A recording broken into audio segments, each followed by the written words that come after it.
Hi guys, tatakada kami dito ibang kagtomay kami agkali iti tugi. So dagito nga rod dagitay tugi nga kalyen min. Pakalasina na nga mabalin nga makalin ket nalaylay dagitoy bulongnan. Iti first thing lang nga rod nga obraan ket no naruot dito lawlaw ti tugi, masapul lang nga sipatan isuna and then rukaom dito aglawlaw na using iti palaw no saan ket buneng. Ket baka damagam manen kasano nga rod kada kamin ket bakulaeng met ti adda kada kami kunaman nga tan. Ay go mare, mas may met pahinubak ko deta pagkalim ta mamaminsan mo laeng nga kalyen deta mano nga puunen Jai. Nagrigat niya tapala lang amin ti afford me eme.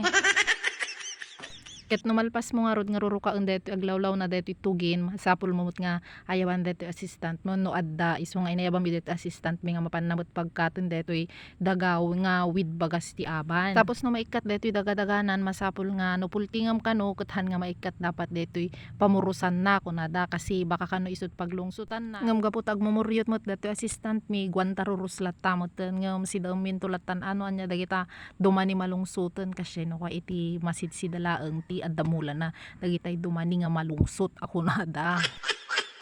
Ngam nuhan namot gayam nga kayat deta nakaimulaan kanya na hanunay nga dadakkel iti bagas na kas makita yu dayja da GNT pala hanunay nga isut dadakkel para pangmula amin iti banag na ngam dagitay mabaling nga sidaen mintulatan pangin inutan mi ket lalo kot kakrisis itatamanen narigat iti masida awan unay ti mula mi ngamin nga nateng gapuanan na da jay manubulan nga nagnep itoy ayan mi. So ay jay lang for today's video mga kakapsat agyaman nakmanan iti panagbuyayo. Bye.